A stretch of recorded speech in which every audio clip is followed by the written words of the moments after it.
기도하겠습니다. 하나님, 떨리는 마음으로 이 자리에 나왔습니다. 주님께서 이 교회의 주인이시기 때문에 떨리고, 또 이곳에서 이 설교를 듣는 분들이 주님께서 피값 주고 사신 너무나 소중한 분들이기에 또한 떨립니다. 하나님, 이 시간 저희 부족한 말씀을 통해서 하나님의 마음 잘 전해질 수 있게 해주셔서 예수님 이름으로 기도했습니다. 아멘. 국어에서 저희 나라에서 표지라는 단어는 어떤 사물을 다른 것과 구별하게 하는 표시나 특징이라는 뜻을 가지고 있습니다. 그러므로 오늘 설교 제목인 교회의 표지는 교회가 세상 공동체와 구별되는 표시나 특징을 의미합니다. 사실 우리 대부분은 이미 이에 대해 일종의 정답을 가지고 있을 것입니다. 하지만 나와 관계된 지역교회에 그 정답을 대입하고 적용하는 것은 또 다른 차원의 문제입니다. 그래서 오늘 설교는 우리가 함께 읽은 요한계시록의 앞부분에 나타난 교회들의 표지를 살펴보고 그것을 우리가 속한 교회의 상황에 어떻게 적용시킬 수 있는지를 나누려고 합니다. 20대 제 개인 신앙생활의 화두는 그리스도인이란 누구인가였습니다.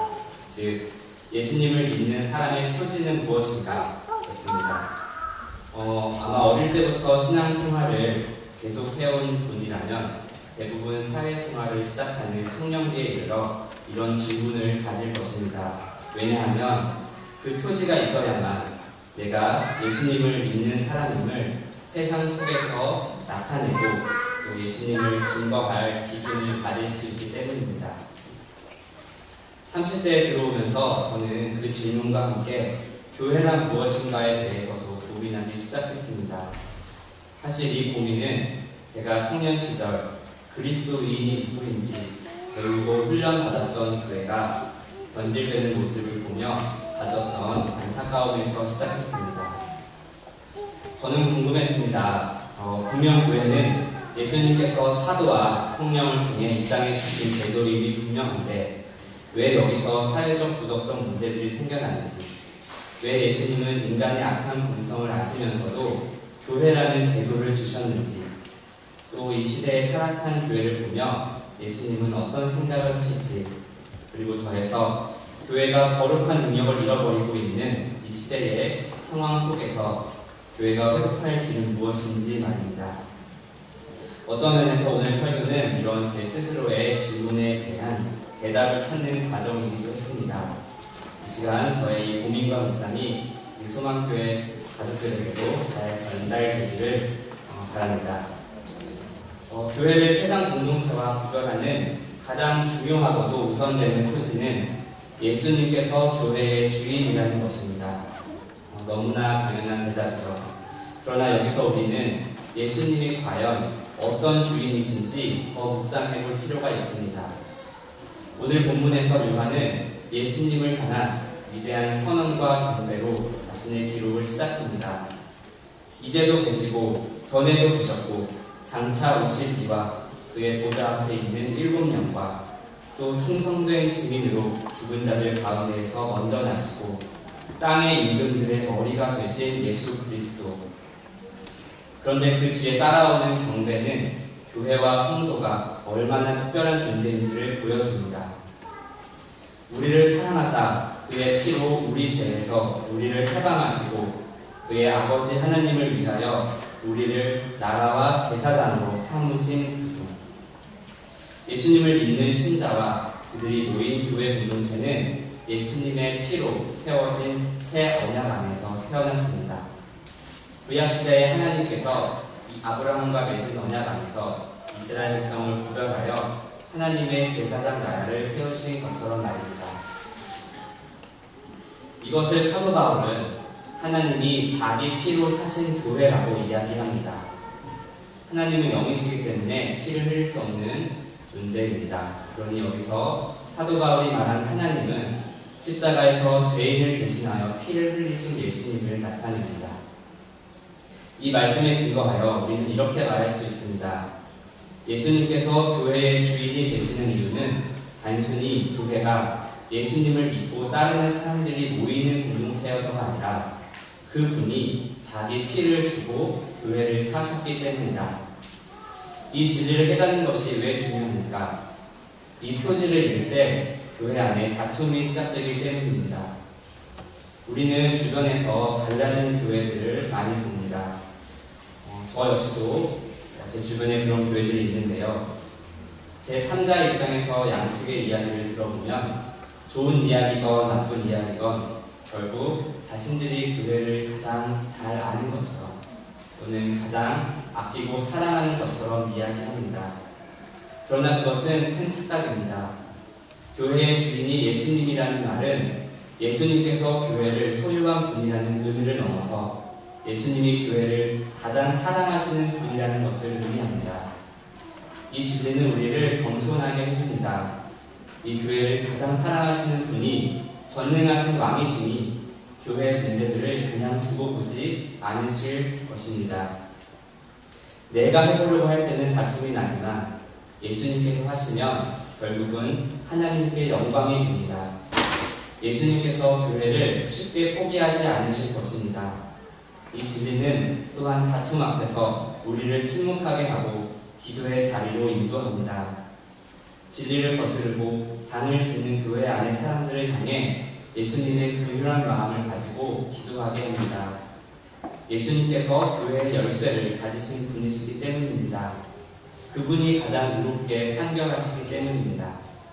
비록 내 성에 차지 않는 부분이 있어도 내 마음에 들지 않는 부분이 있어도 심지어 나를 실망하게 하고 내게 깊은 상처를 주었어도 묵묵히 예수님의 때를 기다리며 교회를 용서하고 교회의 회복을 소망할 수 있습니다. 어떻게 이것이 우리에게 가능합니까?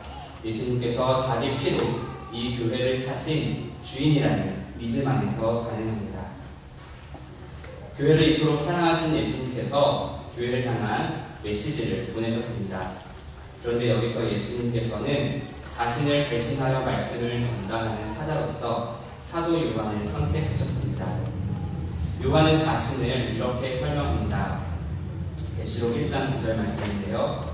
나 요한은 너희 형제요 예수의 환난과 나라와 참음에 동참하는 자라. 하나님의 말씀과 예수를 증언하였으므로 말미암아 반모라 하는 섬에 있었더니. 저는 요한이 자신을 묘사한 이 표현에서 교회를 세상 공동체와 구별하는 두 번째 표지를 발견합니다. 바로 예수님과 함께 고난받는 것이 교회의 표지입니다. 요한은 먼저 이 편지를 받는 교회의 성도들을 향해 형제라고 부릅니다. 가족은 멀리 떨어져 있어도 서로의 행복과 불행을 함께합니다. 이처럼 요한과 교회의 성도들 또한 예수 그리스도 안에서 그분 때문에 그분이 받으셨던 것과 같은 어려움과 고난을 함께 받았습니다. 1세기 당시 교회가 당한 박해는 그 어느 때보다 심각했습니다. 요한이 계시를 받을 당시 로마는 도미티아누스 황제의 통치 아래 있었던 것으로 보입니다. 이 사람은 그 유명한 네로 황제에 이어 그리스도인들에 대해 더욱 조직적인 박해를 가했습니다. 그는 자신을 신격화시켰고 박해의 범위를 로마에서 소아시아까지 넓혀갔습니다.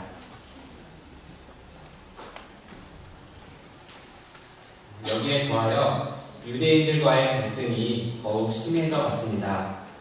특히 주 70년에 로마의 군인들이 예루살렘을 함락한 사건이 결정적이었습니다. 군인들이 예루살렘을 에워싸기 시작할 때 유대인들은 예루살렘으로 모였지만 예수님의 예언을 믿고 있었던 기독교인들은 그곳을 떠나 피했습니다. 이후로 유대인들은 기독교인들을 향해 비난했습니다. 그 비난은 증오로 퍼져갔고 주 90년에 산헤드린 공회에는 이런 기도문을 만들기까지 했다고 합니다. 나사렛파와 이단들은 순간에 망할지어다. 그들을 생명책에서 지워 의인과 함께 섞이지 말게 하소서. 이에 대한 증거가 요한계시록의 편지들에도 나옵니다. 예수님께서는 서머나 교회에게 이렇게 말씀하십니다. 자칭 유대인이라는 자들의 비방도 알거니와 실상은 유대인이 아니고 사탄의 해당이라. 빌라델비아 교회에게 주신 말씀에도 유대인이 등장합니다. 보라, 사탄의 해당 곧 자칭 유대인이라 하나 그렇지 아니하고 거짓말하는 자들 중에서. 그러나 교회들은 이 모든 박해와 고난을 자신들의 것으로 번번이 받아들였습니다. 왜냐하면 주인이신 예수님께서 그 고난을 고스란히 받으셨기 때문입니다. 예수님께서는 제자들에게 말씀하셨습니다. 세상이 너희를 미워하면 너희보다 먼저 나를 미워한 줄 알라. 너희가 세상에 속하였으면 세상이 자기의 것을 사랑할 것이나 너희는 세상에 속한 자가 아니오 도리어 내가 너희를 세상에서 택하였기 때문에 세상이 너희를 미워하느니라. 내가 너희에게 종이 주인보다 더 크지 못하다 한 말을 기억하라. 사람들이 나를 박해하였은즉 너희도 박해할 것이요 내 말을 지켰은즉 너희 말도 지킬 것이다. 예수님은 단 한 번도 자신이 받으신 거절과 박해와 모해와 고난을 그 제자들이 피할 것이라고 말씀하시지 않으셨습니다. 오히려 그 고난이 예수님께 택함받은 것을 증거하는 표지라고 말씀하셨습니다. 고난 가운데 있고 앞으로도 환난이 다가올 서머나 교회에게 이렇게까지 말씀하십니다. 내가 내 환난과 궁핍을 알거니와 실상은 내가 부요한 자니라. 사실 오늘날 교회가 받는 고난이라는 주제 앞에 우리는 할 수 있는 말이 그리 많지 않습니다. 그것을 팁으로 듣기가 어렵습니다. 그런데 히브리서 11장의 모세 이야기는 그런 우리의 막막함에 실마리를 던져줍니다. 히브리서 11장 24절에서 26절 말씀입니다. 믿음으로 모세는 장성하여 바로의 공주의 아들이라 칭함받기를 거절하고 도리어 하나님의 백성과 함께 고난받기를 잠시 죄악의 낙을 누리는 것보다 더 좋아하고 그리스도를 위하여 받는 수모를 애굽의 모든 보화보다 더 큰 재물로 여겼으니 모세는 자신에게 주어진 어마어마한 특권을 거절했습니다. 그 특권, 기득권은 모세가 자의로 가진 것도 아니었습니다. 어쩌다 보니 자기 삶의 일부가 된 것이었습니다. 그러나 모세는 그 자리가 하나님께서 자신의 것으로 주신 것이 아님을 정확하게 알았고 때가 되자 단호하게 내버렸습니다. 적당히 한 다리를 걸치고 자기에게 주신 특권을 이용하여 이스라엘 백성을 도운 것도 아니었습니다. 그는 단순하고 단호하게 거절했습니다. 그리고 애굽의 왕자로서 낙을 누리는 것보다 이스라엘 백성과 종의 신분으로 함께 고난받기를 더 좋아했습니다. 히브리서는 더욱 신약의 관점에서 모세의 믿음을 강조하고 있습니다. 그리스도를 위하여 받는 수모를 세상의 모든 보화보다 더 큰 재물로 여겼다고 썼습니다. 우리는 모세의 믿음에서 오늘날 교회가 가져야 할 능동적 고난에 대해서 알아볼 수 있습니다. 내 교회가 가진 특권을 거절하는 것입니다. 이 세상에는 아직도 교회가 불법인 나라가 있습니다. 그곳의 성도들은 숨어서 예배합니다. 그 자리에 누가 모이는지 서로 비밀로 합니다. 제가 있었던 선교지도 비슷한 상황이었습니다. A 선교사가 전도하여 제자로 양육하는 사람과 B 선교사가 전도하여 제자로 양육하는 사람이 서로 만날 수 없었습니다. 누가 어떻게 배신하고 고발할지 모르기 때문입니다. 심지어 자기가 양육하는 신앙의 제자에게 자신이 선교사의 일을 가르칠 수도 없었습니다. 그 제자가 유혹과 시험에 빠지지 않도록 하기 위한 것이었습니다. 신앙이 가능한 나라의 교회들은 이런 상황에 놓인 교회들의 고난에 동참해야 합니다. 모세가 왕궁의 기득권을 거절하고 고통받던 자기 백성과 함께 고난받기를 즐거워한 것처럼 말입니다. 이를 위해서 교회들은 선교사님들과 함께 일하곤 합니다. 그 선교사님들을 통해 선교지에 고난받는 교회와 성도를 섬길 수 있기 때문입니다. 이것은 말처럼 간단한 일은 아닙니다. 믿음의 결단이 필요하며 어떤 위험을 감수해야 할 수도 있습니다. 하지만 우리가 가진 특권을 형제와 고난을 나누기 위해 포기하는 일이 예수님의 고난에 동참하는 일이라면, 그리고 그것이 하늘에 보화를 쌓는 일이라면 우리는 기꺼이 그것을 택하여 예수님께서 보시기에 부유한 교회가 되어야 합니다. 잘 아시는 디트리 보네퍼 목사님은 이렇게 썼습니다. 고난은 참된 그리스도인이 달 수 있는 배지다. 제자가 스승보다 나을 수 없는 법이다. 루터는 고난을 참된 교회의 표지로 보았다. 제자도란 고난받으시는 그리스도께 충성한다는 뜻이다. 따라서 그리스도인들이 고난으로 부름받는 것은 전혀 놀랄 일이 못 된다. 예수님은 요한의 환상 속에서 7 촛대 사이를 거니시는 이라고 자신을 표현하십니다. 7 촛대는 7 교회를 상징하는데요. 즉 교회의 주인이신 예수님은 교회를 성도들에게 맡겨두고 멀리서 관망하시는 분이 아니라 속속들이 교회의 모든 형편과 사정을 살피고 계시는 주인이라는 것입니다. 그래서 예수님께서 각 교회에 보내신 편지에는 각각의 교회를 향한 칭찬과 약속뿐만 아니라 책망, 경고, 권고가 아주 구체적으로 담겨 있습니다. 저는 오늘 설교에서 나눌 세 번째이며 마지막 교회의 표지를 다름 아닌 예수님의 책망 속에서 발견하였습니다. 그것은 죄를 이기는 거룩함입니다. 에베소 교회는 고난을 견디고 거짓 사도를 분별해낸 굳센 교회였습니다. 그러나 그들은 처음 사랑을 버린 것을 책망받았습니다. 예수님을 향한 사랑이 식어짐은 그들의 행위가 변질됨으로 나타났습니다. 예수님은 회개를 촉구하시며 회개하지 않으면 촛대를 옮기시겠다고 경고하셨습니다. 버가모 교회는 사탄의 왕좌에 있으면서도 예수님의 이름을 붙잡았고 심지어 순교자를 배출한 믿음의 교회였습니다. 그러나 그들에게도 책망받을 일이 있었습니다. 내게 두어 가지 책망할 것이 있나니 거기 내게 발람의 교훈을 지키는 자들이 있도다. 발람이 발락을 가르쳐 이스라엘 자손 앞에 걸림돌을 놓아 우상의 재물을 먹게 하였고 또 행음하게 하였느니라. 이와 같이 내게도 니골라당의 교훈을 지키는 자들이 있도다. 그러므로 회개하라. 발람은 누구입니까? 바로 이스라엘 백성을 모압 여자들로 유혹하여 우상 숭배로 이끈 사람이었습니다. 그는 하나님이 누구신지 알면서도 그 백성 앞에 덫을 놓은 자입니다. 신약 성경에 나오는 니골라 또한 그런 가르침을 전했습니다. 이들은 은혜의 교리를 교묘하게 변질시켜 교회 안에 퍼뜨렸습니다. 그리스도의 피로 우리가 이미 구원받았고 이제 율법이 아니라 은혜 아래 있으니 적당히 살아도 된다는 거짓 교리를 따르게 했습니다. 그들은 세상과 타협하며 살도록 교인들을 선도했습니다. 그러나 예수님은 니골라 당을 따르는 우리에게 회개하라고 촉구하십니다. 그렇지 않으면 예수님께서 직접 오셔서 진리의 말씀으로 싸우시겠다고 선포하십니다. 두아디라 교회는 모든 면에서 큰 칭찬을 받았습니다. 그런데 그들은 한 가지 음행을 용납했습니다. 그러나 내게 책망할 일이 있노라. 자칭 선지자라는 여자 이세벨을 내가 용납함이니 그가 내 종들을 가르쳐 꿰어 행음하게 하고 우상의 재물을 먹게 하는도다. 발람의 무리는 교회의 진리를 위협했고 이세벨은 교회의 거룩함을 해쳤습니다. 예수님은 이에 대해 회개할 기회를 주셨지만 그들은 회개하지 않았습니다. 이에 대해서도 예수님은 무서운 말씀을 하십니다.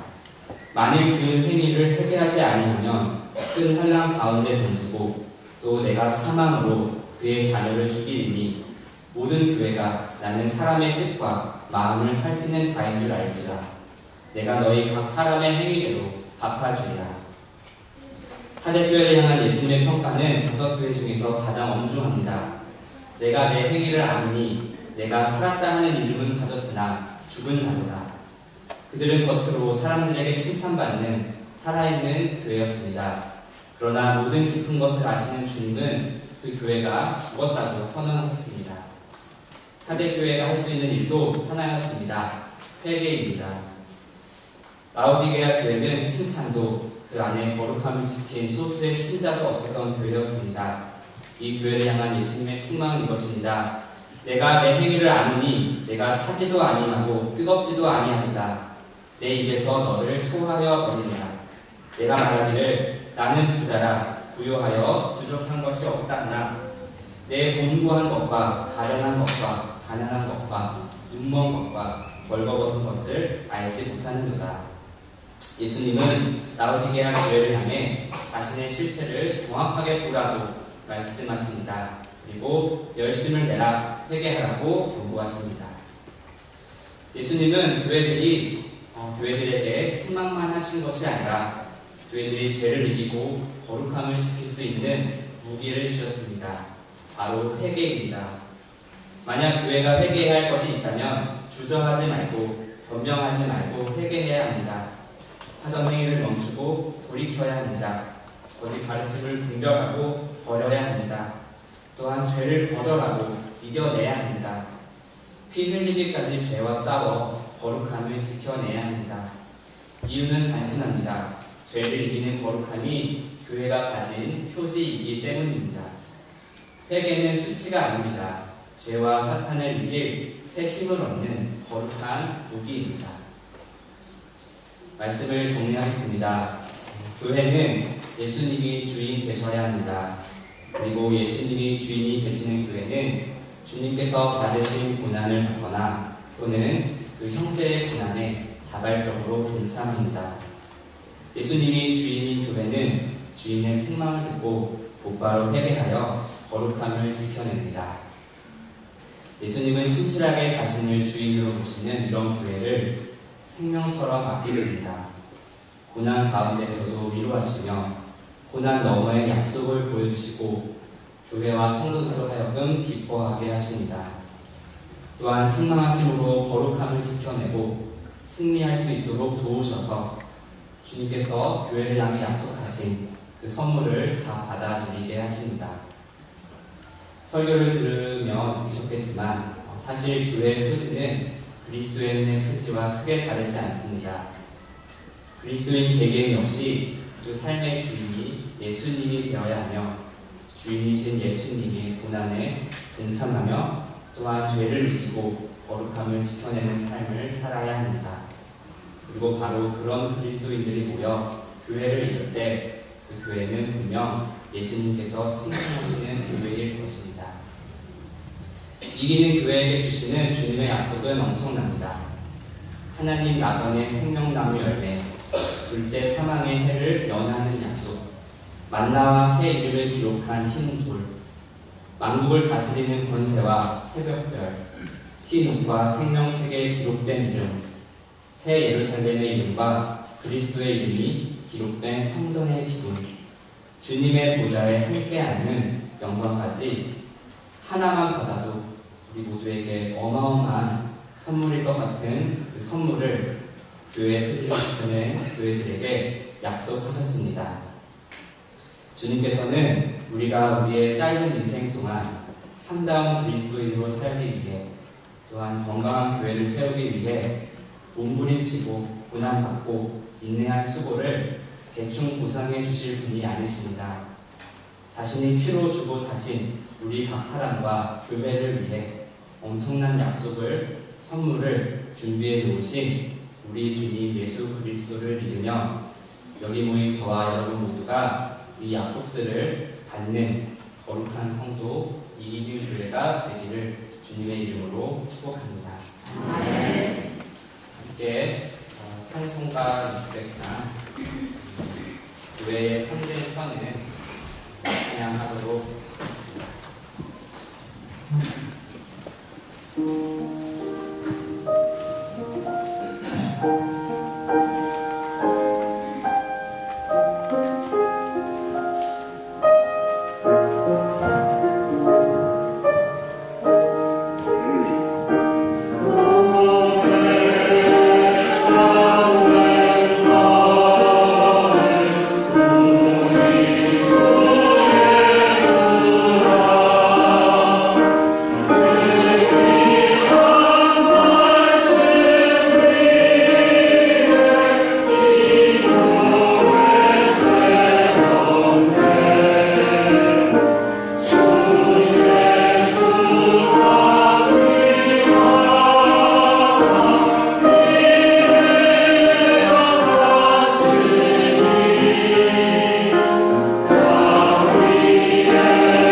맡기십니다. 주여, 우리 교회의 주인이 주님이시라는 것, 그리고 우리 개인의 삶의 주인 또한 주님이시라는 것, 이것을 날마다 인정하고 살아가는 그 싸움에서 실패하지 않게 하옵소서. 그래서 이 싸움 저희 평생에 싸워나가며 꼭 이겨서 주님 약속하신 그 선물과 약속을 모두 받아 누리는 저희 모두가 되게 하여 주옵소서. 예수님 이름으로 기도했습니다. 아멘.